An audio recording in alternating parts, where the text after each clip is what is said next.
Nous voudrons vous souhaiter la bienvenue dans cette salle. Et j'ai saisi cette occasion au nom de la Pareco pour vous dire aussi bienvenue. C'est un plaisir de vous voir si nombreux dans cette prestigieuse salle de l'Union européenne. Avant que nous puissions commencer notre conférence de presse, je voudrais faire quelques petits rappels. Je commencerai d'abord par vous dire que c'est une conférence de presse et comme cela s'entend, nous donnerons priorité à la presse. Ça, c'est une chose. Et la seconde, je voudrais vous demander si vous voulez bien, vous qui êtes dans la salle, voilà un exemple et c'est de ça que je voulais parler. Si vous voulez bien mettre vos portables sur silencieux,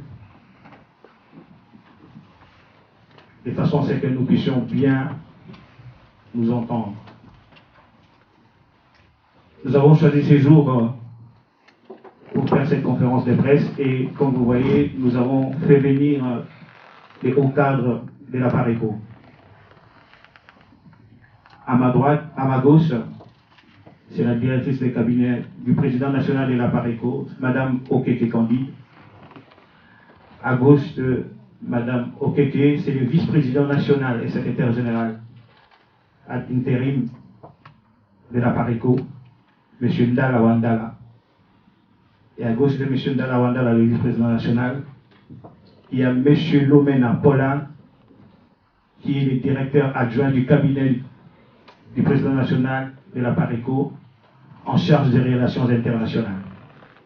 Mesdames, Monsieur le journaliste, Mesdames, Messieurs, bonjour. Soyez la bienvenue à cette conférence de la Pareco sur le thème de la République démocratique du Congo, à la croisée de chemin. 2016, ça passe ou ça casse. Avant d'aborder ces sujets, je voudrais préciser que cette conférence est divisée en 3 thèmes. Je parlerai de la solution de sortie des crises politiques, de l'alternance ou de l'alternative par rapport aux réalités de notre pays. Madame Okeke vous parlera des conséquences de ce que nous appelons l'occupation. Elle vous apportera des éléments de preuve de tous ces éléments. Et puis M. Lomena abordera le thème du réveil patriotique des Congolais, et aussi bien au sein de la diaspora qu'à l'intérieur du pays. Comme vous le savez, depuis quelque temps, la question de l'organisation de l'élection présidentielle avant la fin de l'année 2016 agite la classe politique congolaise et intéresse la communauté internationale qui tente d'exercer la pression sur Joseph Kabila afin que ce dernier respecte le prescrit de la Constitution sur le nombre de mandats présidentiels et sur les délais des élections.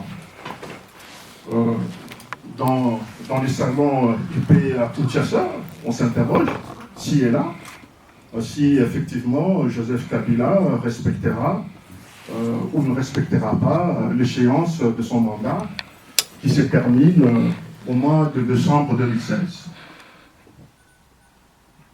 Pourtant, tous les signaux indiquent clairement que Joseph Kabila n'a aucune intention de quitter le pouvoir. Avant d'aller plus loin, je voudrais d'emblée préciser que le débat sur les élections ne nous intéresse pas, ni celui du dialogue national, puisque la Pareco ne reconnaît pas l'ordre politique existant, ni Joseph Kabila comme président de la République.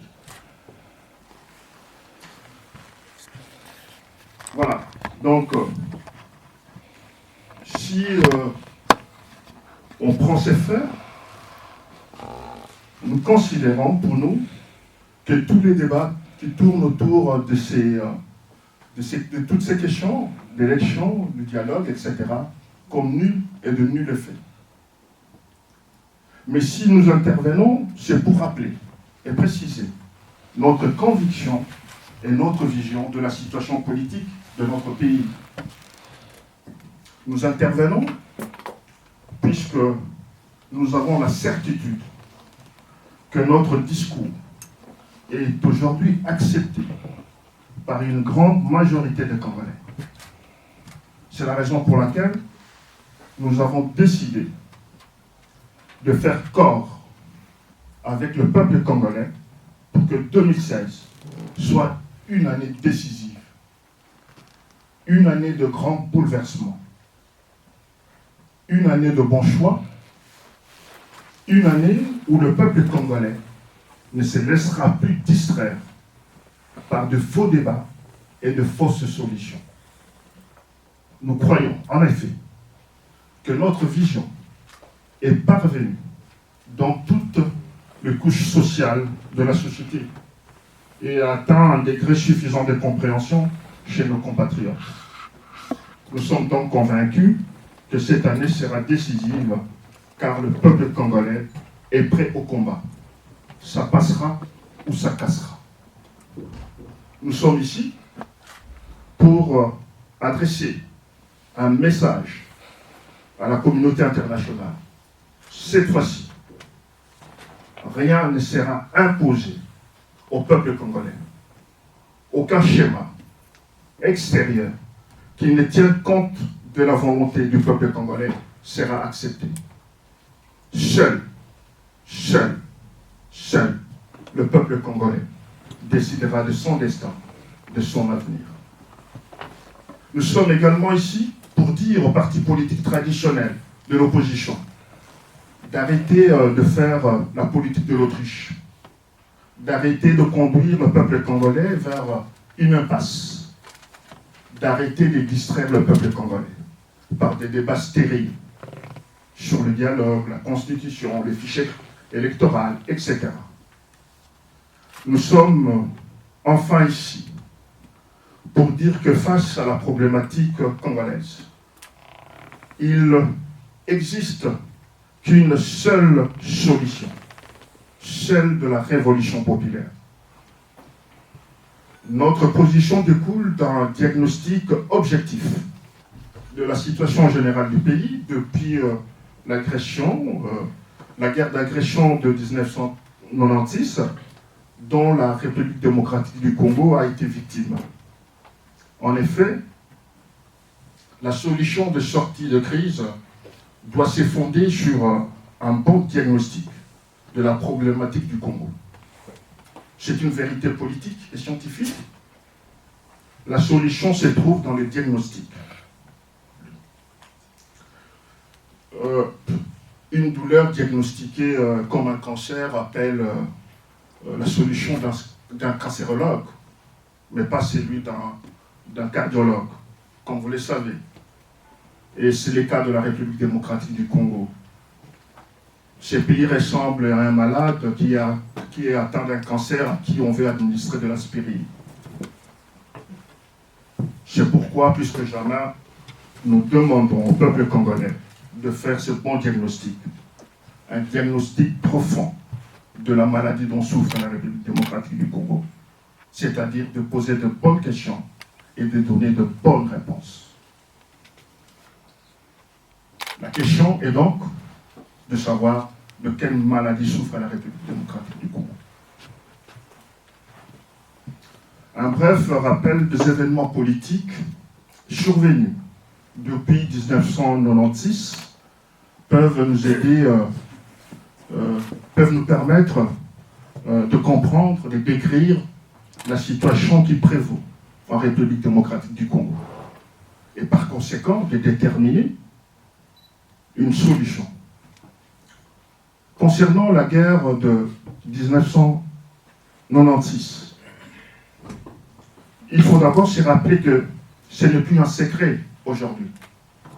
Le président rwandais et de l'Ouganda ont reconnu publiquement qu'ils ont effectivement planifié les agressions de la République démocratique du Congo depuis 1996. Ils ont reconnu aussi avoir créé de fausses rébellions pour les besoins de la cause. Il faut se rappeler aussi tout le mensonge entretenu autour de ces différentes guerres. D'abord, il y eut la guerre de l'AFDEL en 1996 par une extraordinaire campagne médiatique mensongère. On expliquait aux Congolais qu'il s'agissait d'une guerre de libération menée contre le régime de Mobutu. On disait que l'objectif de la guerre a été d'instaurer la démocratie au Congo, de créer un état de droit, de construire un état où régnerait la paix et la quiétude. Mais force est de constater que 19 ans après la chute de Mobutu, il n'y a ni démocratie, ni état de droit, ni paix, ni la quiétude. Laurent Désiré Kabila s'étant brouillé avec ses maîtres rwandais et ougandais, une seconde guerre éclata en 1998.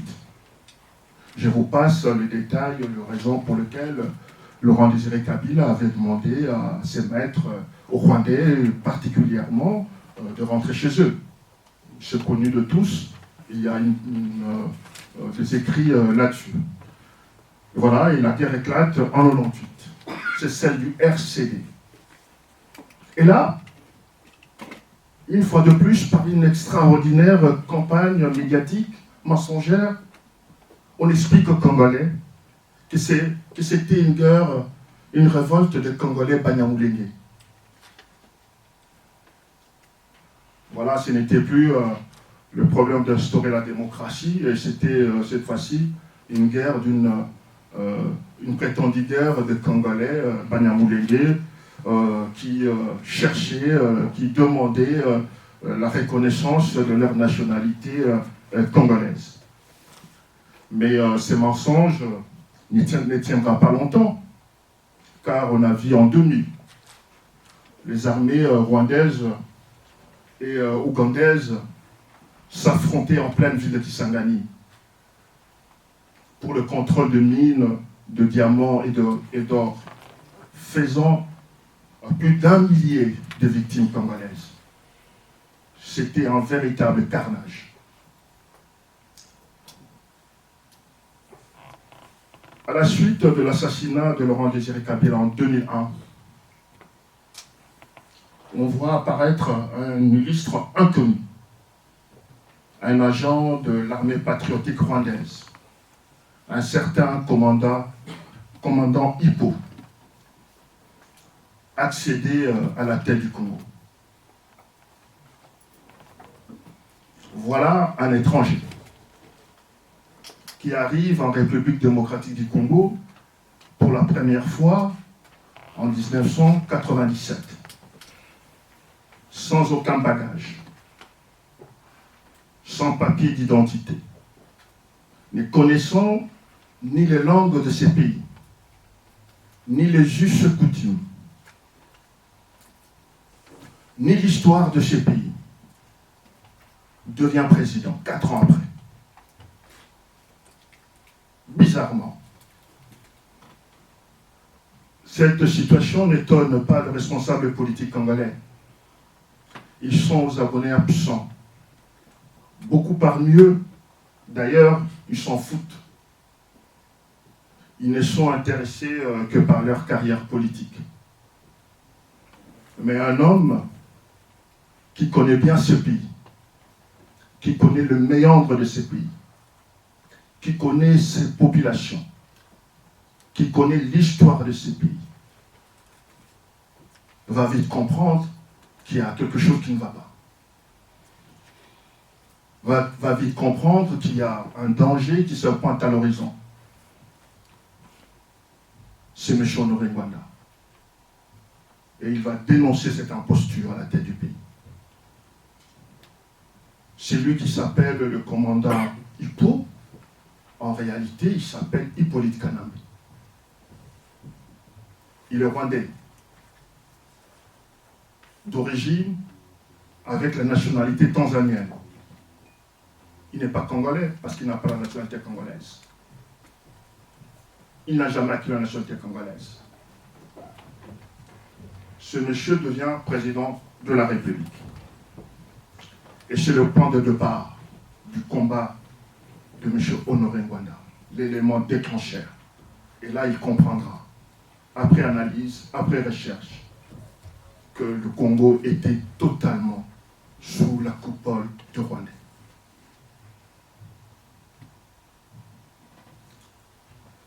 Et il y a un point important qu'il faut aussi relever dans ces faits historiques. Vous comprendrez pourquoi, le pourquoi de notre proposition. Malgré la mise en place d'un gouvernement, du fameux gouvernement 1+4, issu du dialogue intercongolais de Sun City, où on vantait au peuple congolais le bienfait de ces dialogues. Quelques mois après, en 2003, une énième guerre éclate, celle du CNDP, avec Kundaba Touareg. Et là, on nous explique encore que c'est pour, et cette fois-ci, c'est pour défendre pas le Banyamulenge, pas pour instaurer la démocratie. On nous sort un autre concept en disant c'est pour défendre les Tutsis. Et vous connaissez la succession de ces événements avec l'histoire de Mutebesi. Merci. Bosco Tangana, etc. En 2012, une autre guerre éclate, celle de M23, dont on ne comprend pas les tenants et les aboutissants, l'objectif. Mais lorsqu'on scrute, on constatera que c'est le même modus operandi, avec les mêmes explications. Voilà. C'est suite à ces guerres successives, que le Congo devient et deviendra une colonie du Rwanda. Par divers mécanismes, de milliers de militaires rwandais se trouvent incorporés dans l'armée congolaise. Des centaines d'agents rwandais contrôlent et dirigent aujourd'hui nos services de sécurité, la police. Des milliers de populations d'origine rwandaise ont été déversées au Congo, occupant ainsi des pans entiers des territoires. Ces populations, pour passer inaperçues, abandonnent leur nom d'origine rwandaise au profit de noms d'origine congolaise. Depuis les élections de 2006, vous le savez, c'est écrit, l'ONU, la MONUSCO l'a dénoncé, des kits électoraux ont été transférés au Rwanda. Et on y distribue des cartes d'électeurs congolais. Or, vous le savez, ces cartes d'électeurs font office de carte d'identité. Par ces biais, par ces mécanismes, des milliers de Rwandais sont devenus congolais par le fait de détenir une carte d'électeur. Vous le savez aussi, probablement, qu'il y a eu de modifications de bornes, de frontières, en tout 22, allant de la ville de Goma jusqu'au mont Ewu. Ces bornes ont été modifiées, déplacées en faveur du Rwanda. Aujourd'hui, je vous demanderai de vérifier ces informations, que le 7e, le 8e et le 9e régiment militaire, c'est-à-dire toute la province de l'Est, Maniema, celui de Nord Kivu, sont contrôlés et dirigés par le Rwandais. Je ne parle pas de Rwandais devenus Congolais. Je ne parle pas de ces gens-là. Je parle de Rwandais, comme James Kabarebe a été à un certain moment chef d'état-major du Rwanda. Comme Bosco Tangata, qui reconnaît devant la CPI aujourd'hui qu'il est Rwandais, qui n'est pas Congolais.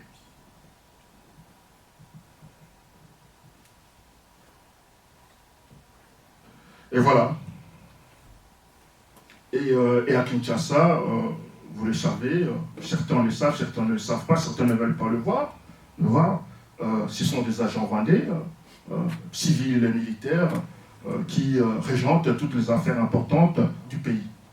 Aucune décision importante engageant le pays ne peut être décidée sans l'aval de Kigali.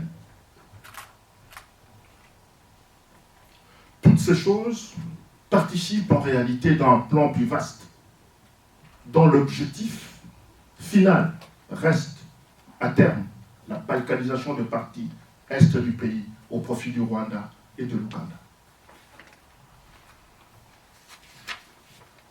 Voilà quelques réalités politiques de la République démocratique du Congo d'aujourd'hui.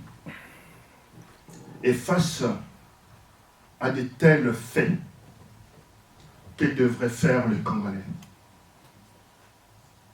Existe-t-il un peuple au monde qui peut accepter une telle situation? Aujourd'hui, nous sommes convaincus que le peuple congolais a réellement pris conscience de la mesure du danger que représente réellement ce pouvoir d'occupation, d'imposture. Et c'est le résultat du travail acharné de Honoré Ngwanda et de la PARECO et de l'ensemble de la diaspora combattante qui n'ont jamais cessé de dénoncer ces complots contre la République démocratique du Congo et son peuple. Et fort de ce constat, il est évident que les solutions des élections ou du dialogue national ressemblent, je le disais, à un malade qui souffre d'un cancer mais à qui on soigne avec aspirine. En effet, les solutions de l'alternance du pouvoir basées sur les élections ont lamentablement échoué parce qu'elles procèdent d'un mauvais diagnostic de la problématique congolaise. C'est la raison pour laquelle, d'ailleurs, aucun accord politique, aucun dialogue n'a résolu le problème du Congo. L'alternance politique est un principe qui se conçoit dans un système démocratique. L'alternance politique se conçoit lorsque un peuple est libre dans un pays libre. Or, la République démocratique du Congo n'est pas un État libre. C'est un État vassalisé, assujetti par le Rwanda. La République démocratique du Congo a perdu sa souveraineté. Elle n'appartient plus au peuple congolais. La souveraineté signifie simplement la détention de l'autorité suprême. Le peuple congolais l'a pas. Il faut aussi faire remarquer que la République démocratique du Congo, aujourd'hui, est un pays sans État. Et toutes ces choses, la souveraineté, la liberté, les destins d'un peuple ne s'acquièrent pas par des élections.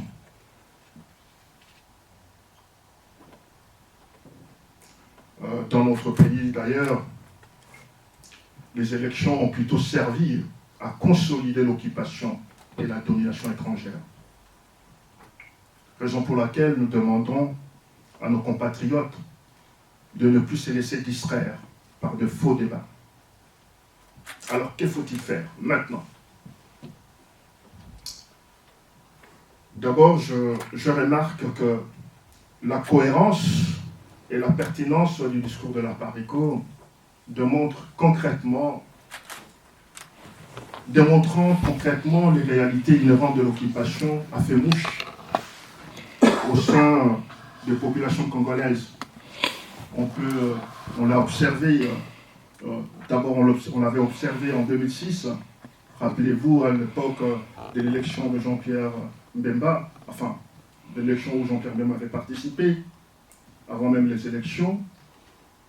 Moi qui vous parle, j'étais à Kinshasa, dans le cadre du travail de la Pareco, de manière clandestine, avec nos réseaux, nous avons distillé des messages, preuves à l'appui, éléments à l'appui, démontrant que Kabila, je précise, n'a pas la nationalité congolaise, qu'il fallait le faire partir du Rwanda. Et lors de ces élections, vous avez constaté que la population chantait cette chanson, la chanson que Kabila devait rentrer au Congo et au Rwanda.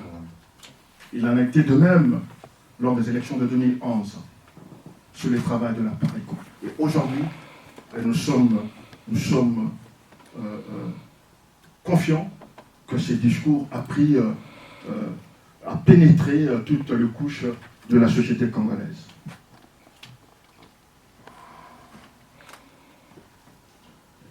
D'ailleurs, les récents événements de joie de la population, fêtant la victoire de l'équipe nationale aussi, de football,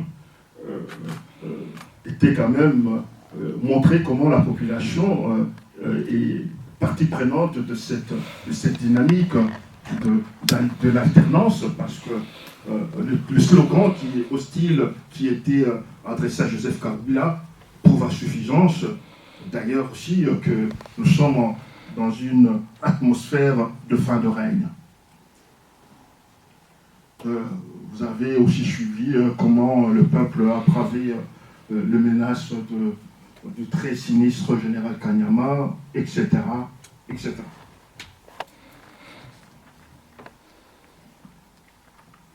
Il est donc important, dès à présent, et c'est ce que la Pareco va faire dans les prochains jours, dans les prochaines semaines, dans les prochains mois, nous allons changer de braquet, pousser à l'accélérateur, mobiliser toutes les forces vives, afin de provoquer un électrochoc qui permettra d'asséner le coup fatal, qui mettra fin à l'occupation et tout son système en place. Nous sommes convaincus de la victoire. La Pareco sera au rendez-vous de l'histoire du Congo. Car la flamme de la révolution qui vient de s'aligner dans les esprits de Congolais, dans l'intérieur, ne s'arrêtera pas. Au contraire, cette flamme doit être entretenue. Et nous allons le faire par un discours mobilisateur patriotique. Nous allons mettre en place avec la population les conditions d'une alternative politique. Parce qu'il faut sauver ce pays en les libérant, en restaurant sa souveraineté. Le peuple congolais, effectivement, doit reprendre possession de son pays et de son pouvoir suprême. Nous allons intensifier notre campagne de sensibilisation. Nous allons sensibiliser sur le risque de confusion, des atermoiements d'une certaine classe politique congolaise sournoise, fourbe, hypocrite, qui pue, corrompue, qui cherche et qui a toujours cherché à endormir le peuple congolais. Aujourd'hui, la vision de la Pareco, l'expertise, la constante, le discours du président national de la Pareco, son approche électrique sur la problématique de la RDC, montre qu'il est le seul rempart, le seul homme capable de faire face à la décadence programmée de la République démocratique du Congo. C'est le seul homme capable qui peut permettre à la République démocratique du Congo de recouvrer sa dignité, sa grandeur, ses lettres de noblesse dans les concerts de la nation. Voilà. Nous allons donc renverser ce pouvoir avec l'appui du peuple congolais. Il faut que le peuple congolais renverse ce pouvoir. Et nous nous y attelons et nous allons le faire. Voilà, mesdames, messieurs les journalistes, mesdames, messieurs, quelques éléments que nous avons estimés nécessaires pour que vous puissiez comprendre notre position. Nous sommes arrivés au tournant de l'histoire du Congo, mais vous devez le savoir, le Congo a besoin d'un renouveau politique, d'un renouveau pour réformer la République, l'État et la nation. Ce combat est noble, ce combat est digne, car aucun peuple au monde, aucune nation, aucun pays ne peut ou n'accepte l'imposture à la tête du pays. Et c'est le droit des Congolais de faire en sorte que cela s'arrête une fois pour toutes. Il n'y a pas de liberté sans sacrifice. Et le peuple congolais est prêt au sacrifice suprême. Merci.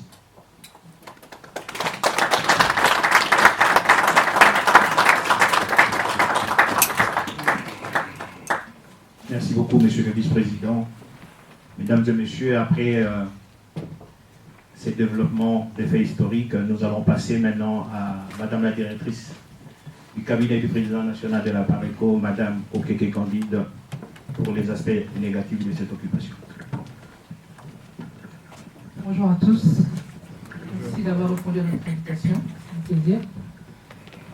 C'est à la fois un plaisir, mais c'est quand même dommage qu'on soit obligé de se retrouver pour parler de tant de problèmes dans un pays qui pourrait être un pays où on pourrait au moins avoir un peuple suffisamment heureux de vivre, etc. Et on se retrouve dans une situation où on se demande où sont les personnes bien pensantes, les personnes intelligentes qui peuvent prendre les bonnes décisions pour ce pays, pour que les choses aillent mieux.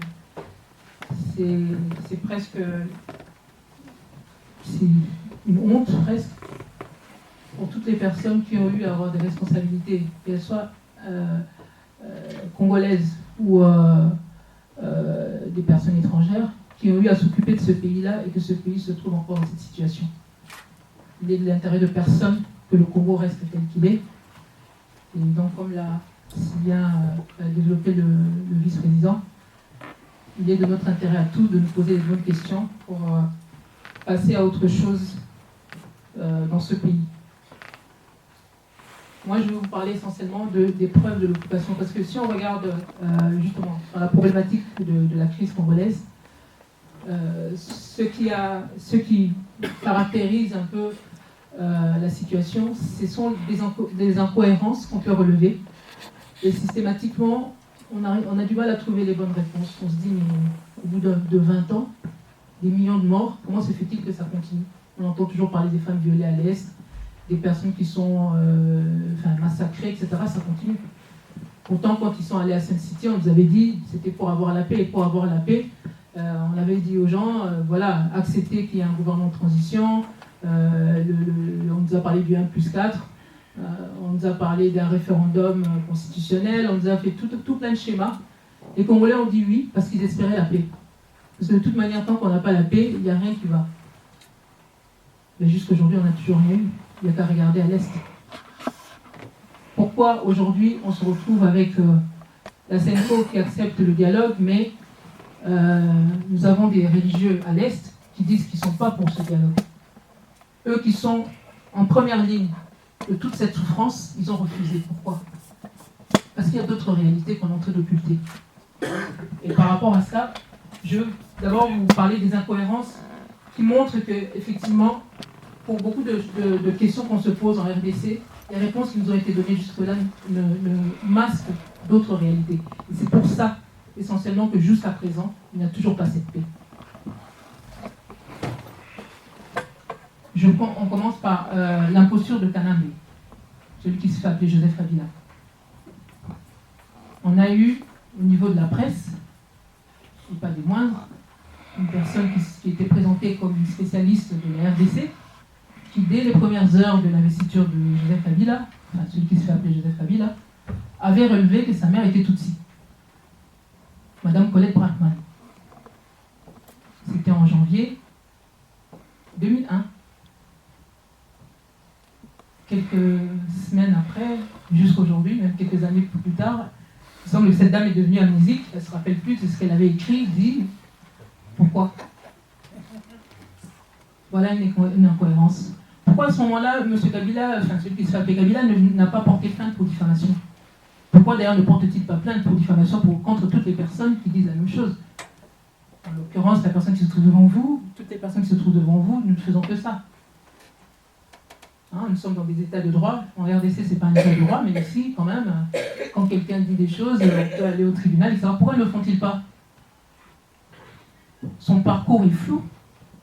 Il y a plein d'incohérences. Vous trouvez une même personne qui va vous donner plusieurs... depuis qu'il est au pouvoir, on a pu relever, ne fût-ce que par rapport à sa naissance, il y a eu plusieurs incohérences. Je ne vais pas rentrer dans les détails. Il y a beaucoup de documents qu'on vous mettra sur le site, qu'on vous remettra, puisqu'on en a publié beaucoup. Mais pour ceux qui veulent avoir plus de détails, par exemple sur l'imposture de Kanambe, je préfère que vous référiez au site. Là, pour aujourd'hui, je vais essayer d'être un peu brève et puis vous écoutez peut-être plus pour les questions. Mais voilà, on a suffisamment d'éléments là-dessus. Quand il dit qu'il a étudié à l'école française en Tanzanie et qu'on ne trouve pas sa trace là-bas, et quelqu'un qui a étudié à l'école française en Tanzanie, qui arrive en RDC, qui ne peut même pas parler, aligner 2-3 mots de français, c'est bizarre. École française quand même. Hein?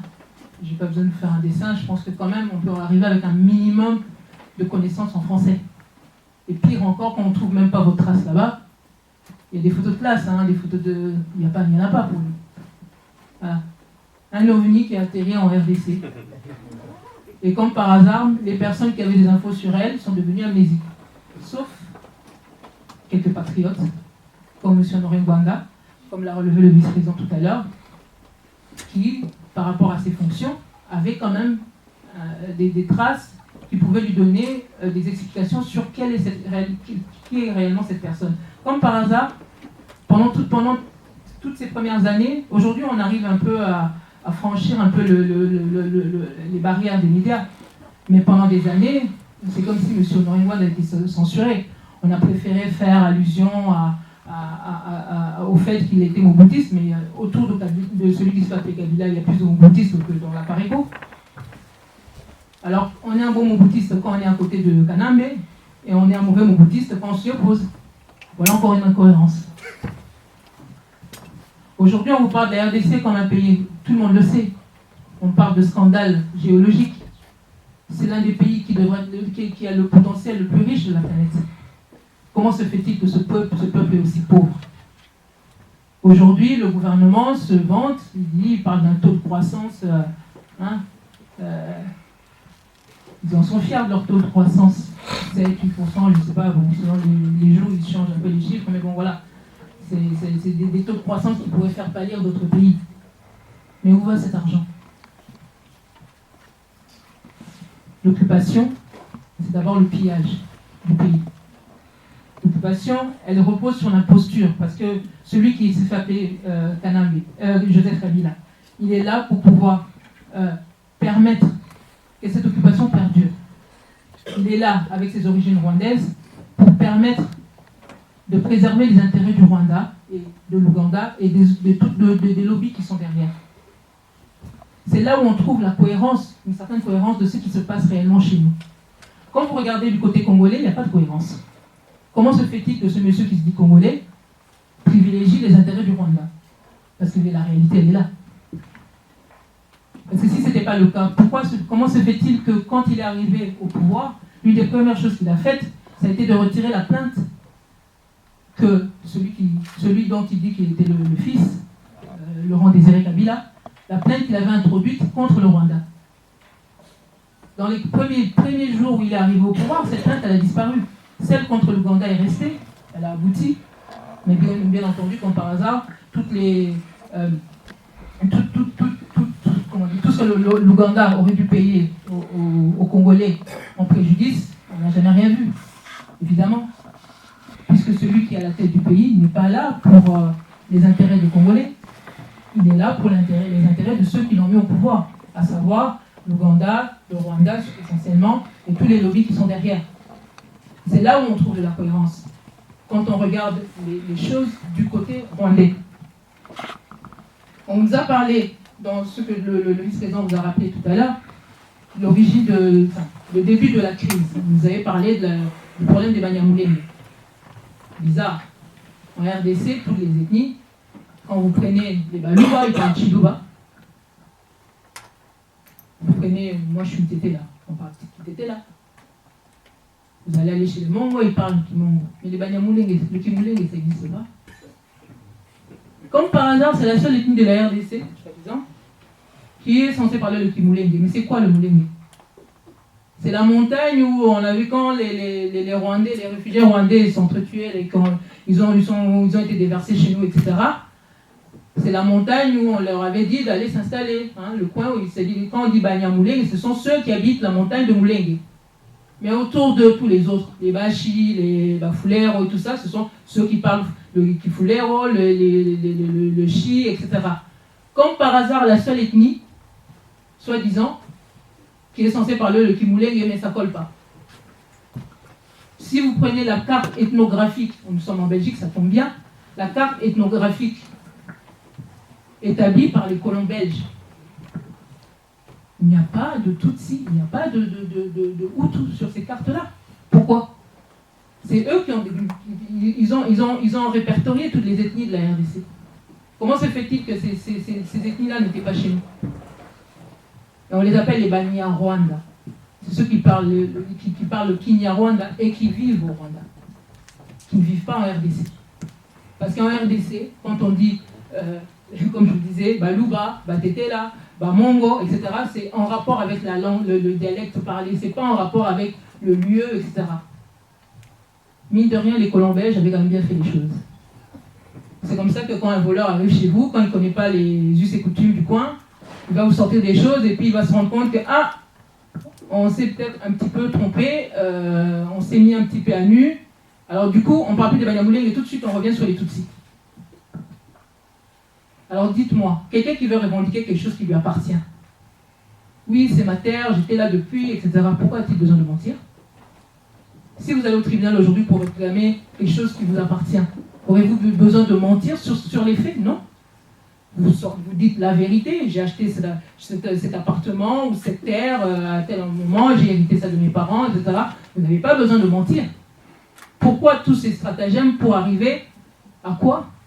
À réclamer des terres.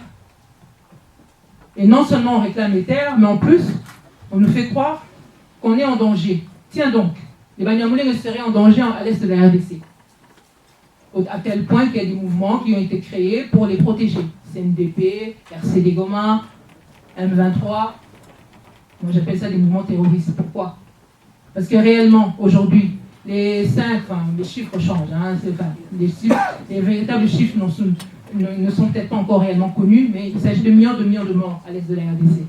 5 millions, 8 millions, 10 millions. Il faudra avoir un jour un véritable gouvernement congolais qui pourra établir les vrais chiffres. Mais effectivement, c'est déjà des millions de morts. Au niveau de l'ONU, on en est au moins à 6 millions de morts à l'est de la RDC. Est-ce que ces 6 millions de morts sont des Banyamulenge?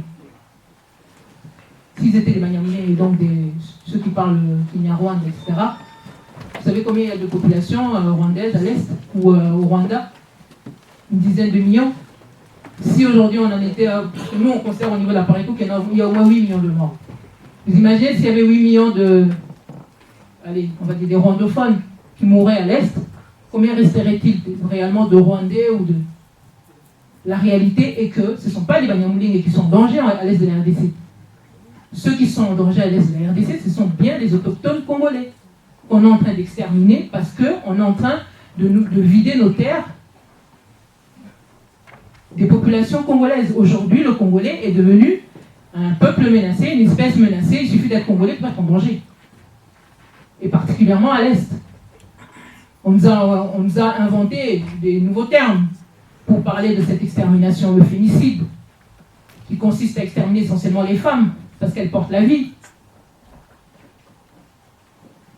Moins il y a de femmes, moins il y a de chances pour qu'il y ait des petits Congolais.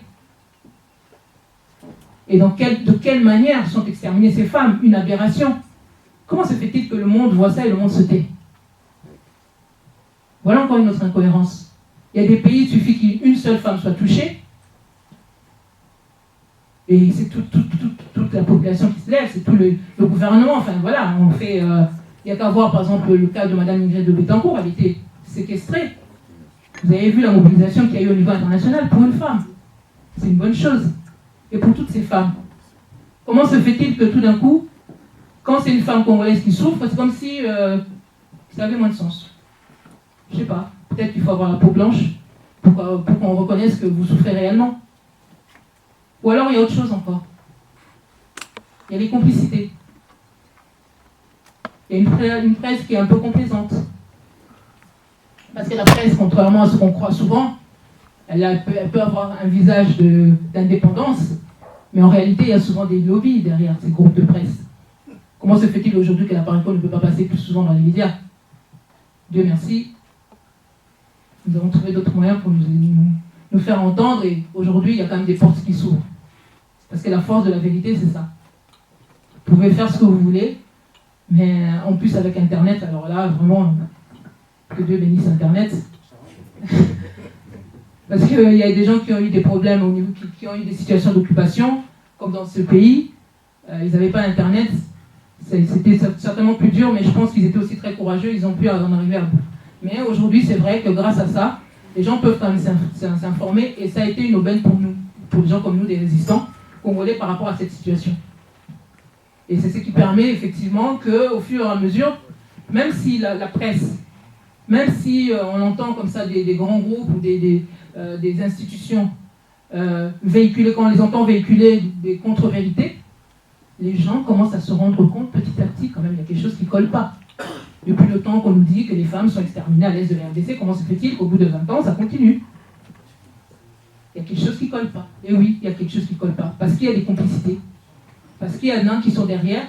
Parce qu'aujourd'hui, quand on arrive à l'ONU et qu'on veut condamner le Rwanda, il y a des pays qui soutiennent le Rwanda, à travers des gens comme Madame Rice, par exemple, quand elle était là, et qui ont péché toutes les sanctions qui auraient pu être, dont aurait pu être frappé ce pays-là. Ce sont des secrets de polichinelle. Pour ceux qui veulent se renseigner, voilà. Qu'à cela ne tienne. C'est notre pays, nous sommes Congolais. Nous nous battrons jusqu'au bout. La preuve, c'est qu'aujourd'hui, toutes ces personnes qui ont péché, qui ont tenté d'empêcher la vérité d'éclater, qui ont tenté d'empêcher le peuple congolais de reprendre son destin en main, commencent à essayer de trouver des solutions parce que le peuple est en train de se lever. En matière d'incohérence, on va vous parler du glissement. Ah oui, c'est presque le tube du moment, le glissement. Pas le glissement, s'il vous plaît. Respectons la Constitution, que nous appelons la charte de l'occupation. Mais il y a une institution qui glisse depuis longtemps. Je ne sais pas si vous la connaissez. La deuxième personnalité de l'État congolais, M. Kennedy. Le Sénat aurait dû être renouvelé depuis. Toutes ces personnes bien pensantes qui viennent nous parler de glissement, pourquoi n'ont-ils pas commencé par celui-là? C'est là où vous voyez que ce qu'on nous sort souvent ne correspond pas à la réalité. On poursuit d'autres objectifs et on le masque avec un discours là comme ça. Mais quand on essaye de se renseigner ou de faire attendre d'être suffisamment attentif, posez-leur la question. Si c'est vraiment ça votre problème, pourquoi on ne commence pas d'abord par dénoncer le glissement qui se fait dans ce Sénat depuis je ne sais pas combien d'années? Bien sûr que M. Tanambe doit partir. Seulement, ne faites pas bouffer des salades aux Congolais.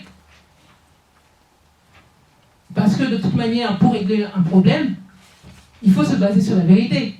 Si on ne se base pas sur la vérité, le problème ne sera jamais réglé. C'est ce qui se passe en RDC depuis autant d'années. La base, ça doit être la vérité. Comme on a essayé de se baser, comme on dit souvent, construire sur du stable, forcément, c'est hypothéquer son avenir. Et c'est ce qui se passe en RDC. C'est à ça qu'on arrive aujourd'hui. C'est ce que la Pareco a dénoncé depuis le départ. La Pareco s'attendait à l'impasse dans laquelle nous sommes aujourd'hui. C'est pour ça que nous avons initié cette conférence, pour rappeler à quel point il est important de mettre les mots sur les vraies réalités, de stigmatiser les vrais auteurs de la déstabilisation de la RDC, de dire qui fait quoi en réalité. Que se passe-t-il en réalité en République démocratique du Congo? On vous parle d'une opposition en RDC. Comment peut-on s'opposer dans un pays occupé? Parce que l'occupation, c'est une réalité. Oui ou non, il y a des troupes étrangères en République démocratique du Congo, infiltrées sous différentes formes, grâce à celui qui vient de nous faire une sortie pathétique là, qui s'appelle Azarias Rouberois, président vice-président au moment de la transition. On se demande par quel miracle. Réfugié rwandais, parce que c'est un réfugié rwandais, il est répertorié, lui, hein, si vous allez au niveau de l'UACR. C'est un réfugié rwandais. Il s'est retrouvé vice-président de la RDC, il a même la prétention de vouloir devenir chef de l'État. Et ils vont vous chanter qu'ils veulent respecter la Constitution, leur charte d'occupation, comme nous l'appelons. Vous voyez bien qu'il y a trop d'incohérences dans tout ça. La réalité, elle est ailleurs. On va vous parler d'une opposition dans un pays occupé, où il y a des troupes étrangères à tout bout même à Kinshasa aujourd'hui. La Kinshasa est une village siégée. Tout le monde le sait aujourd'hui qu'il y a des militaires rwandais à Kinshasa. Il y en avait déjà à l'est, il y en a partout. Au Kasaï, il y en a. Dans la province d'Équateur, il y en a. Comment on justifie ça? Que fait cette opposition depuis des années? Dans la machine Kabila, est-ce qu'elle a pu même réellement représenter un grain de sable? Nous avons des éléments aujourd'hui. La plupart de tous ces gens, ils sont rémunérés par le gouvernement en place. Comment peuvent-ils réellement défendre les Congolais aujourd'hui? On nous a servi une ville morte, ok? C'est bien, c'était une réussite. Et la suite? Est-ce que la ville morte va permettre que tous ces infiltrés militaires qui sont aujourd'hui, tous ces militaires rwandais qui ont infiltré notre armée, est-ce que la ville morte va permettre que ces gens-là partent? Le schéma qu'on est en train d'essayer de servir aux Congolais, est-ce que ça va permettre que ces militaires, ces infiltrés, Bizi Makara, Bisengimana, à la police, toutes ces personnes-là vont-elles pouvoir... Est-ce que c'est par ces voies-là qu'on va les chasser? On nous parle de nouvelles élections dans un pays occupé. Est-ce que dans leur schéma, ils vont arriver à les faire partir? Les personnes qui sont arrivées par les armes et qui sont bien installées chez nous. L'occupation est une réalité. Et ça tombe bien, nous sommes en Europe. Nous sommes à côté des locaux de l'Union européenne. Vous savez ce qui s'est passé dans ce pays. Vous savez ce qui s'est passé sur ce continent. Est-ce que pour chasser l'armée nazie, on a été aux élections? Est-ce que quelqu'un comme Hitler pouvait entendre raison? Aujourd'hui, par rapport au schéma, d'ailleurs, on sait très bien que nous soyons ici, il faut vous rappeler une chose. Le Rwanda a été colonisé par les Allemands. Donc par rapport à d'autres pays africains, c'est l'un des pays qui a le mieux intégré probablement l'histoire de l'Allemagne, puisque ça leur a été enseigné. Quelqu'un comme Kagame, il est suffisamment empreint de ça, et il l'a démontré. Comment? Parce qu'il a pris le même schéma que Hitler. Hitler, quand il a commencé sa guerre ici, il a parlé des Sudètes, des Allemands qui étaient dans les Sudètes, et qu'il fallait protéger. Aujourd'hui, chez nous, le Sudète s'appelle le Kivu. On nous parle des Banyamulenge, en fait, des réfugiés rwandais qui sont là-bas, et qu'il faut aller protéger, soi-disant. Alors qu'en réalité, ceux qui meurent au rythme de 1000 morts par jour, ce sont les Congolais autochtones. Les Banyamulenge, ils ne meurent plus là. Ceux qui sont en réalité en danger, ce sont les Congolais. Ils vont vous dire qu'ils se battent entre les Hutus et les Tutsis, ils sont en conflit avec les FDLR. Aujourd'hui, on trouve parmi les FDLR, on a trouvé des Tutsis. Parce qu'il y a des FDLR fabriqués par Kagame. Celui qui... comment il s'appelle? Kagame a reproduit le même schéma qu'Hitler. Aujourd'hui, quand on dit que Hitler a la peau noire, oui, on parle de Kagame, et à juste titre. Parce que le massacre qu'il est en train d'opérer en République démocratique du Congo, eh bien, dans quelques années, on va se rendre compte que même la Shoah, le nombre de morts qu'il y a eu avec la Shoah, eh bien, le nombre de Congolais qui sont décédés, les chiffres sont bien au-delà. Il n'y a rien qui justifie l'un ou l'autre massacre. C'est juste pour dire qu'après la Shoah, le monde avait dit plus jamais ça. Mais ça se passe tous les jours aujourd'hui en RDC, sauf que ça se passe même au vu et au su de tout le monde. Au moment de la Shoah, les camps de concentration, il n'y avait pas des journalistes qui allaient sur place pour aller vérifier, les gens ne savaient même pas. Aujourd'hui, les Congolais sont massacrés au vu et au su de tout le monde. On vient, on vous sert des chiffres, on dit oh là là, les femmes là-bas, il y en a au moins 1000 qui sont violées par jour. Et voilà, ça s'arrête là. Donc, je vais m'arrêter là. En tout cas, je vous dis, je pense, j'espère vous avoir démontré au moins un petit peu. Je voulais parler des pillages et tout, mais on est un peu plus par le temps. On verra en fonction des questions. Et de toute manière, il y aura plein de documents qu'on va vous remettre sur le site. Et ça vous permettra aussi de vous rafraîchir ou en tout cas de vérifier tout ce qu'on est en train de vous dire. Mais je vais terminer sur un dernier point, sur la montée du terrorisme et le risque que représente la RDC aujourd'hui au niveau du terrorisme. Parce que nous n'avons pas d'État. Aujourd'hui, c'est une réalité. En 2010, nous avons, la Pareco avait produit un document qui a été diffusé dans des réseaux un peu, enfin, pas parallèles, mais au niveau de certaines institutions, au niveau des réseaux de renseignement, etc., pour alerter le monde sur l'implantation de réseaux terroristes en RDC. Un pays riche comme celui-là, comment peut-on le laisser en pâture aux mains de personnes aussi irresponsables? Qu'est-ce qui se passe aujourd'hui? Il y a le blanchiment d'argent en RDC. On mettra sûrement d'autres documents là-dessus sur le site aussi, mais aujourd'hui c'est une réalité. Il y a des réseaux terroristes en RDC, il y a des recrutements d'enfants congolais à l'est de la RDC qui sont recrutés pour aller aujourd'hui, parce qu'avec toutes les richesses que nous avons, vous pensez bien que les premiers à vouloir sauter là-dessus, ce sont ceux qui ont besoin de se renflouer en profitant de la zone de non-droit dans laquelle nous sommes, où ils peuvent opérer plus facilement et pour arriver à leur fin. Et aujourd'hui, nous, la Pareco, nous l'avons déjà dénoncé depuis 2010. Ces réseaux sont déjà bien implantés en RDC. C'est une réalité. Voilà, je vais m'arrêter là. J'espère que je peux aider. Merci beaucoup, Madame la Directrice. Je vais passer la parole au directeur adjoint. Merci. Monsieur Lomé Lampol. Merci beaucoup. Mesdames et messieurs, bonjour. Je vais me contenter, moi, après les exposés très éloquents du vice-président national Ndala et de Madame la directrice de cabinet du président national, Olido Keke. Moi, je vais plutôt essayer de parler d'un aspect de notre combat qui voudrait en fait mettre en lumière ce que nous avons fait en termes d'éveil de conscience et ce que cela a donné au niveau du pays aujourd'hui.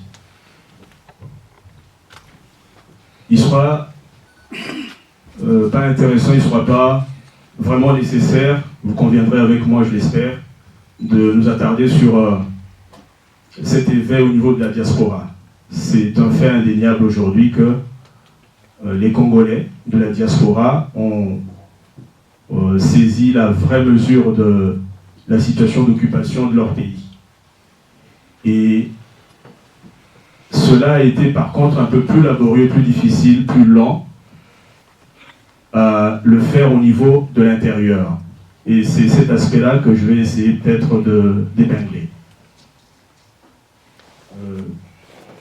Qu'est-ce que nous constatons? Nous constatons que à partir de la diaspora, que ce soit ici dans la diaspora, que ce soit aujourd'hui au niveau des populations congolaise de l'intérieur du pays, cet éveil du peuple a effectivement eu lieu. Et cet éveil est réel. Et que, à côté de cela, il y a aussi un phénomène qui est constaté, mais dont on ne parle pas souvent, c'est qu'il y a un vrai divorce aujourd'hui entre le peuple, surtout les populations de l'intérieur, avec le régime d'occupation et la classe politique congolaise qui, malheureusement, prétend travailler pour l'intérêt de ce peuple-là et pour son devenir. Tout observateur attentif de la scène politique congolaise devrait avoir noté ces derniers temps que les populations de l'intérieur ont fini par réaliser la vraie nature du régime, comme je le disais, et ses ambitions pour le devenir du pays. Les populations viennent de se rendre compte en effet, et là ça leur dépend, que ce régime piloté par celui qui se fait appeler Joseph Kabila, mais comme cela a été rappelé ici de son vrai nom, Hippolyte Kanambé, que ce régime-là n'a pas vocation à travailler pour le bonheur et le progrès social du peuple congolais, le développement économique du Congo et l'instauration de la démocratie. Ce régime par nature est un régime d'occupation et nous n'avons cessé de le rappeler depuis le début de nos échanges. Aujourd'hui donc, ayant pris conscience de cette situation, les populations ont bravé la peur et décidé de mettre fin à la dictature dont le vrai visage apparaît enfin au grand jour. Et les signes de ce divorce se multiplient depuis un an. Je ne prendrai que cette dernière séquence de la dernière année, en fait, que nous venons de vivre. Vous vous souviendrez, mesdames et messieurs, qu'en janvier 2015, le pouvoir a tenté de modifier la Constitution et la loi électorale de manière à donner à Hippolyte Kanambé, quand je dis Hippolyte Kanambé, pour ceux qui ne sont pas familiers avec ce nom, là notamment je parle aux représentants de la presse non congolaise internationale. Donc Kanambé, ça sera Joseph Kabila pour vous. Donc je disais que depuis janvier 2015, le pouvoir a tenté de modifier la Constitution et la loi électorale de manière à donner à ce monsieur, cet imposteur, l'opportunité de se représenter pour un troisième mandat et pour retarder la tenue de l'élection présidentielle prévue pour le mois de novembre de cette année. Mais je rappelle effectivement que nous, la PARECO, ne sommes pas intéressés par ces élections dans leur ensemble, pas seulement l'élection présidentielle. Mais puisque nous parlons de ce pays qui est le Congo, avec ses réalités, nous devons en tenir compte et en parler. Donc aujourd'hui, cette question d'élection est d'actualité. Voici pourquoi nous en parlons.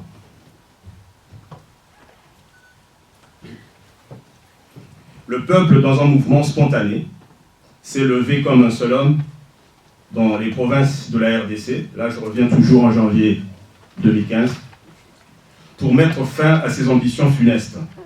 Cela n'a pas été sans peine et il a dû le payer par son sang. Le pouvoir sanguinaire de Kinshasa a sauvagement réprimé les manifestations, particulièrement les 19, 20 et 21 janvier, décimant des centaines de vies de nos compatriotes. Les fausses communes découvertes ça et là en RDC en témoignent, notamment à Maluku, à Kinshasa et au Katanga. Mais il y en a d'autres ailleurs aussi. Mais loin de les intimider et de les décourager, ces tristes événements les ont plutôt galvanisés. Aujourd'hui, tout événement donne à nos populations l'occasion d'exprimer leur ras-le-bol.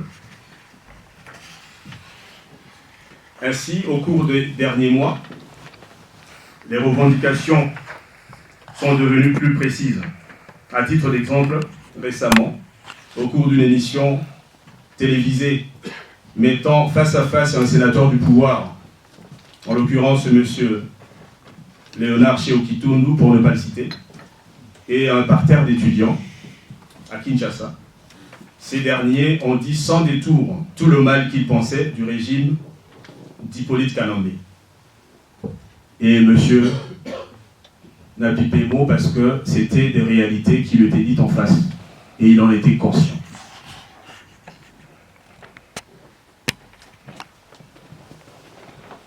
Au cours du dernier Chan, notamment, là je parle vraiment d'un événement récent, et je pense que cela a été aussi indiqué tout à l'heure. Le Chan, c'est le championnat qui vient de se dérouler au Rwanda. L'équipe nationale congolaise, les Léopards, s'est retrouvée face au pays hôte, donc le Rwanda lui-même, pour se disputer une place de qualification en quart de finale. Les Léopards se sont imposés et ce fut une explosion de joie dans toutes les provinces de la RDC. À Kinshasa, la liesse populaire a entraîné un monde énorme dans les rues et les attroupements se sont mués en manifestation contre le régime. Et cela a été fait de manière spontanée. Les gens se sont mis à chanter Kabila, Yebela, Manda et Sili.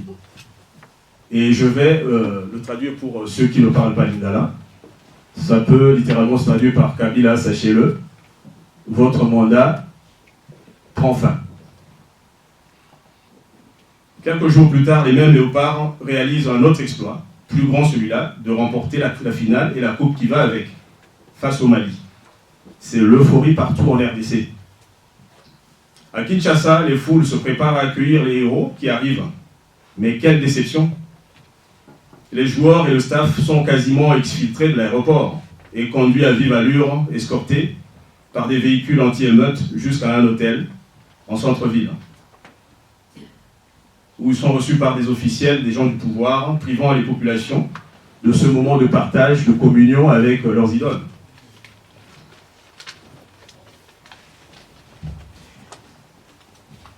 Juste pour votre information, sachez que les joueurs maliens, eux, qui ne sont que des vice-champions, ont été accueillis en héros dès leur arrivée à l'aéroport et ont sillonné les rues de Bamako, portés en triomphe. Quel contraste entre les champions, qu'on a traités pratiquement comme des prisonniers, qu'on traînerait comme ça en cachette, d'une prison à l'autre, face aux simples vice-champions qui, eux, sont vraiment fêtés, célébrés en héros. Cherchez l'erreur.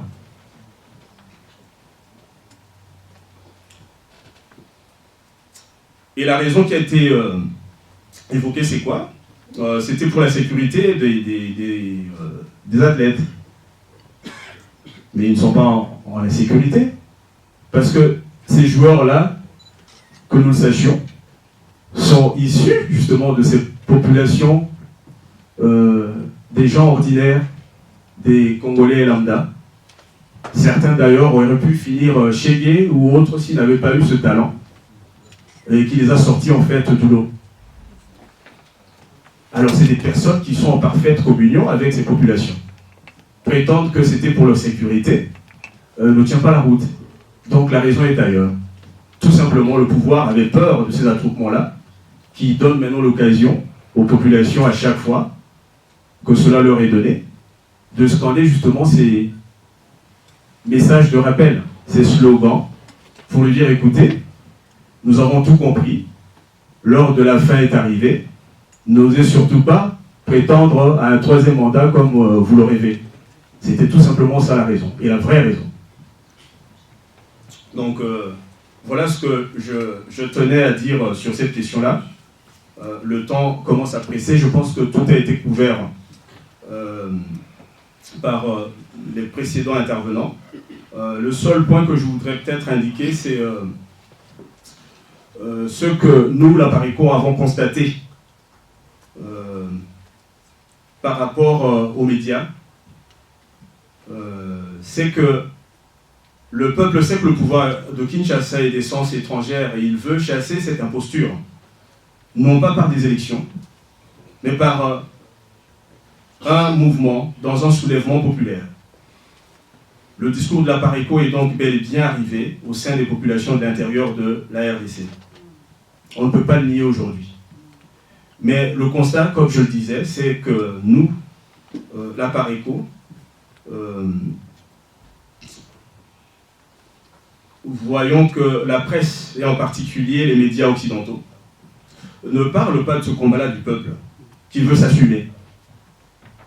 Et pourtant, tel est le cours des événements. Et personne ne saura changer ce cours-là des événements. La PARECO demanderait donc à cette presse de chercher la bonne information sur la RDC et de la diffuser. Et de donner sa chance à ce peuple. Nous souhaiterions que les médias parlent autant de ce peuple, de son combat, de tous les jours, de ce qu'il veut faire, parce qu'il le manifeste tous les jours, autant qu'il parle des faits et gestes du pouvoir. Je pense que je vais m'en tenir à cela et je vous remercie. Philippe Leruit, journaliste du quotidien belge L'Avenir. J'aurais deux brèves questions. La première pour rebondir sur ce que M. Paulin Lomena vient de dire. Donc, si je comprends bien, ce que vous prônez, c'est un printemps congolais sur le modèle du printemps arabe pour vous débarrasser du pouvoir. Et ma seconde question, mais si des élections présidentielles sont effectivement organisées, est-ce que la PARECO sera au balcon et les regardera ? Si vous le constatez très bien, la PARECO n'a jamais participé à aucune des élections organisées à Kinshasa.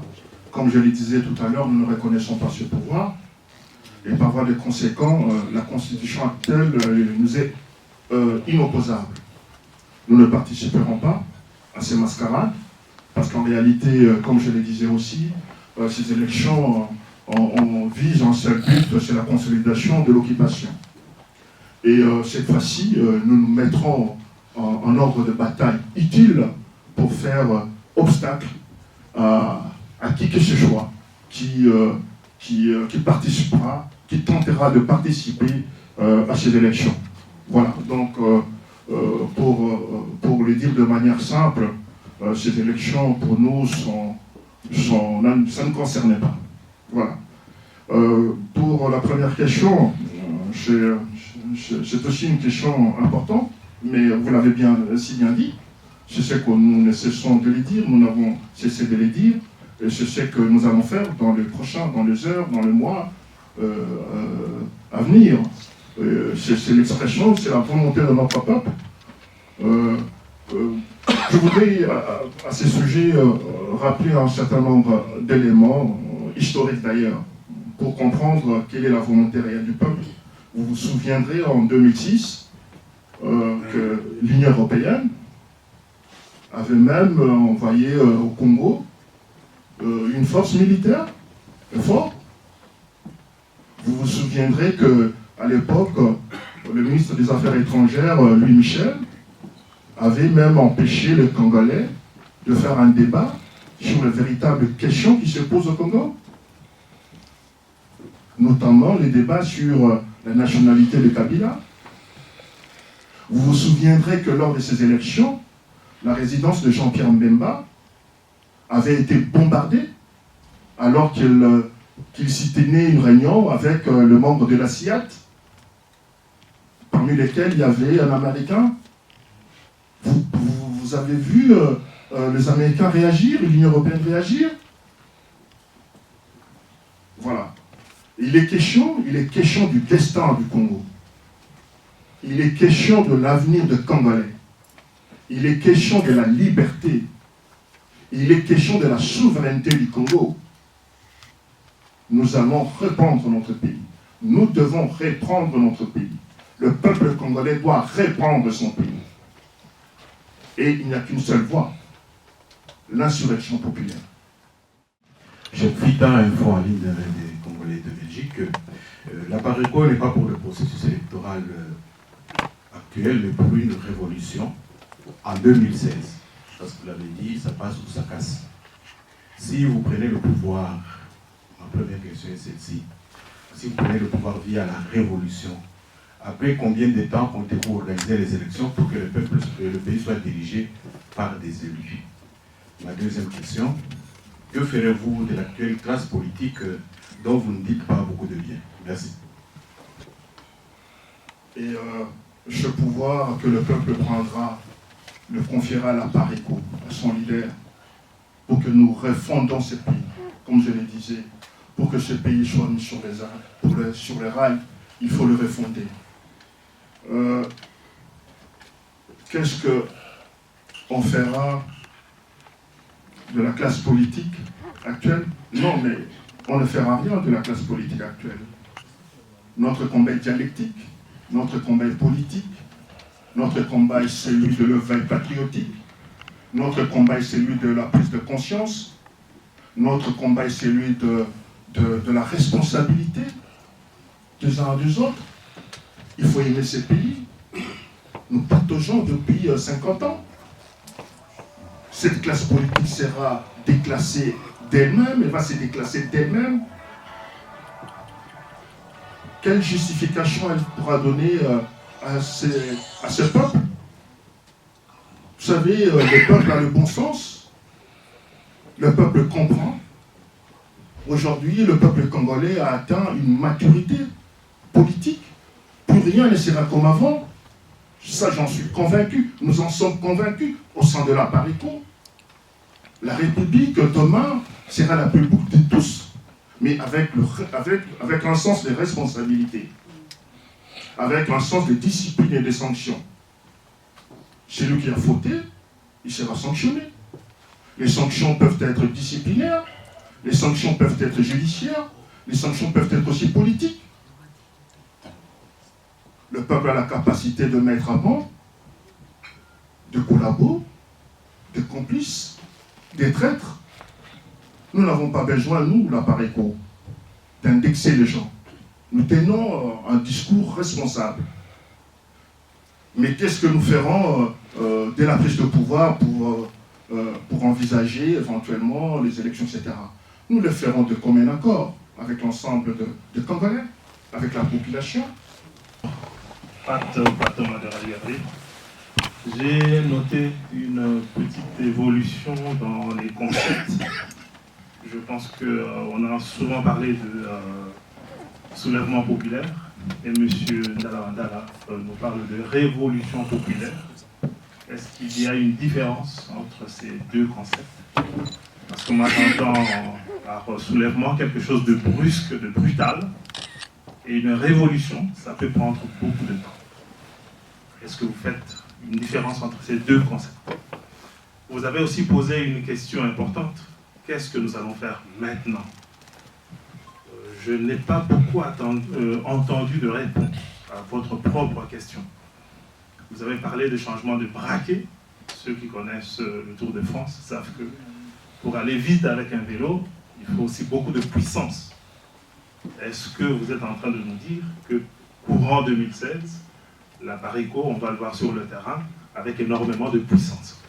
Merci beaucoup. Merci, vous verrez la Pareco sur le terrain, avec beaucoup de puissance. Vous verrez la Pareco au sein de la diaspora, avec beaucoup de puissance. Vous verrez la Pareco, mon frère. Très bientôt, vous le verrez. Mais je ne vais pas aller plus loin, parce que vous devez comprendre, parfois ce sont des questions de stratégie. Au micro du pasteur Bobo. Bon, soulèvement populaire ou révolution, c'est bien bon, mais ça nous rappelle fausse commune de Maluku. Quelle capacité a la Pareco d'encadrer une révolution au cas où des peuples descendent dans la rue? Est-ce que vous avez la capacité d'encadrer? Vous voulez pousser la population à l'abattoir? Ça, c'est ma question. Parce que Kabila, quand on lit l'œil du patriote, Kabila, ils ont acheté beaucoup d'armes. Deuxième question, vous parlez du petit Rwanda. Est-ce que le Rwanda, quelle capacité a le Rwanda pour coloniser le Grand Congo? Et qui sont les vrais occupants qui se cachent derrière le Rwanda? Vous fustigez le Rwanda, mais je ne crois pas que le petit Rwanda peut coloniser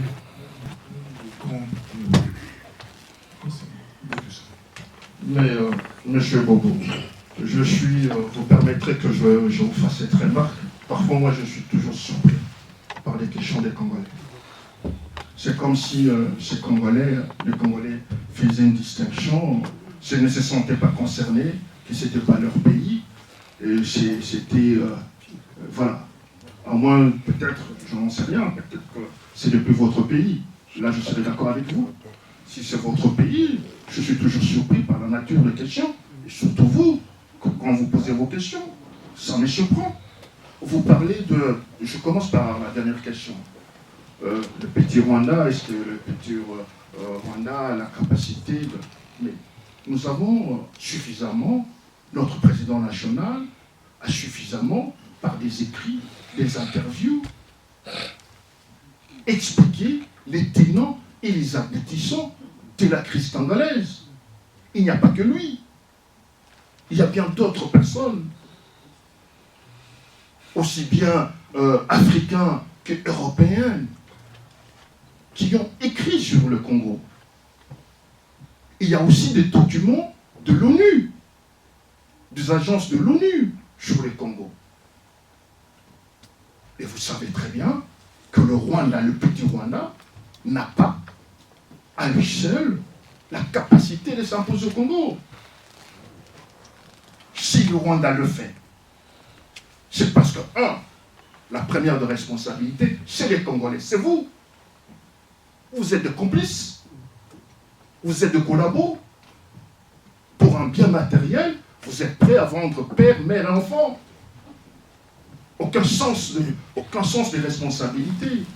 Si les Congolais n'aiment pas leur pays, avec toujours un petit esprit tribaliste, claniste, clanique, etc., vous verrez des Congolais en train d'applaudir de responsables politiques par le simple fait qu'ils sont du même région que lui, alors qu'il crève de faim, alors qu'il n'a rien, alors qu'il n'a pas de travail. C'est ça le grand problème. Par rapport à ce qui s'est passé au Congo, M. Bobo, combien de Congolais, je vous ai dit tout à l'heure, nous l'avons dit tout à l'heure aussi, font un bon diagnostic de la situation du Congo. On veut effacer cela, mettre ça dans un compte de perte de profit. Madame Okeke l'a rappelé, il y a combien de victimes? C'est pas moi, il y a un rapport de l'ONU, le rapport mapping de l'ONU. Vous devez comprendre que derrière le Rwanda, outre la responsabilité des Congolais, l'irresponsabilité des Congolais, l'inconséquence, l'absence du patriotisme, il y a quelques puissances extérieures. Et à côté de ces puissances extérieures, il y a quelques lobbies. Ces lobbies peuvent être de personnes morales, de personnes physiques. Vous le savez. Vraiment, depuis 19 ans, depuis la chute de Mobutu, vous n'avez pas encore compris ce qui se passe au Congo. Enfin, si vous n'avez pas compris encore ce qui se passe au Congo, si vous n'avez encore pas compris le jeu du Rwanda, qui est derrière le Rwanda, vraiment, il y a un souci. Je reviens à la première question. Vous parlez de la capacité que l'appareil peut avoir pour mobiliser la population, encadrer la population, que nous enverrons la population à l'abattoir. Mais voilà, c'est toujours cet esprit, excusez-moi, africain, congolais. Enfin, on s'est plié bien ici en Europe. Hein. Vous pensez que l'Europe s'est construite comme ça, dans les vies, sans sacrifice? Vous croyez que la liberté s'acquiert comme cela? Comme cela? Parce que vous voulez, vous dormez chez vous, vous décrétez, la liberté elle viendra, elle descendra du ciel? Vous pensez cela? Vous pensez cela? Mais si le Congolais ne se bat pas pour le pays, s'il n'y a pas de sacrifice, ah ben, oublions ce pays. Mais la PARECO, raison pour laquelle, parfois, les gens nous posent parfois cette question. Si aujourd'hui, nous avons aussi parfois pris du temps, c'est parce que nous sommes précautionneux. Nous ne faisons rien comme ça à la légèreté. Hein. Nous prenons notre temps de poser des bonnes questions et d'essayer de trouver de bonnes réponses. Parce que nous sommes des gens responsables. Sinon, on prendrait la décision. Vous savez, de présidents, de chefs de partis politiques qui ont lancé des gens comme ça sans suite. Sortez dans la rue. Participer aux élections, ils ont appelé les gens à sortir dans la rue pour réclamer le verdict des urnes. Les gens sont morts le lendemain sans suite. La PARECO ne le fera pas. Le jour, M. Bobo, le jour où vous entendrez que la PARECO envoie le gens dans la rue, ce jour-là, M. Bobo, appelez-moi. Et vous verrez ce qui va se passer. Je vous dis, nous allons faire corps avec la population. Et nous faisons corps avec la population. Donc il n'est pas question d'abattoir. Il ne faut pas employer des termes vulgaires. Nous parlons du Congo. Nous parlons de l'avenir du Congo, du destin du Congolais. Si le Congolais n'accepte pas de faire le sacrifice, s'il n'y a pas de sacrifice, il n'y aura pas de liberté, M. Bobo. Il n'y aura pas de liberté. Et moi, je suis chrétien, excusez-moi, je suis chrétien, je le revendique, j'en suis fier, je l'ai dit. Même notre Seigneur, Jésus-Christ, c'est spirituel ce que je disais, excusez-moi de vous tutoyer, mais c'est aussi une réalité vivante. Il est mort. Dans ces pays, les gens sont morts. Sont morts dans ces pays. Il y a des gens qui sont sacrifiés, qui n'ont pas eu la chance de voir le bonheur de l'Europe. Ils se sont sacrifiés. Les pères fondateurs des États-Unis, ont-ils vu la grandeur des États-Unis? Vous voulez protéger vos petites vies, qui ne se limitent qu'au quotidien. Il faut dépasser cela. Nous sommes dans une dynamique de renaissance. Je représente mon rédacteur en chef qui est au Grand-Duché de Luxembourg. C'est pour répondre à la griffe de Mme Candide Okeke à propos de la presse. Il y a quand même une presse indépendante, une petite presse qui s'intéresse à ce que fait la PARECO, et c'est nous, Barreau Tendance. Donc, quid de la stratégie à PARECO? Le président l'a dit, le vice-président l'a verrouillé, vous n'allez pas mettre sur la place publique votre stratégie, mais l'option militaire, qu'est-ce que vous en pensez? Je ne prends pas la défense de Bobo, le pasteur Bobo. Lorsqu'il a parlé de l'abattoir, il a voulu simplement parler de la chair à canon parfois qu'on met, on dit insurrection populaire, mettre la population devant, et on ne voit pas ces leaders qui se cachent soit à Limité, 10e ou 12e rue par exemple. Donc il faut que comme vous l'avez dit d'ailleurs, il faut que ce leader soit de corps, de cœur et d'âme avec cette population quand il faut aller vraiment au combat. Jamais avec Kabila. C'est pour nous impossible. Ça serait intenable. Ça sera une cérémonie. Nous avons mis sur pied la PARECO pour ce combat. Kabila n'est que le cheval de Troie, un pion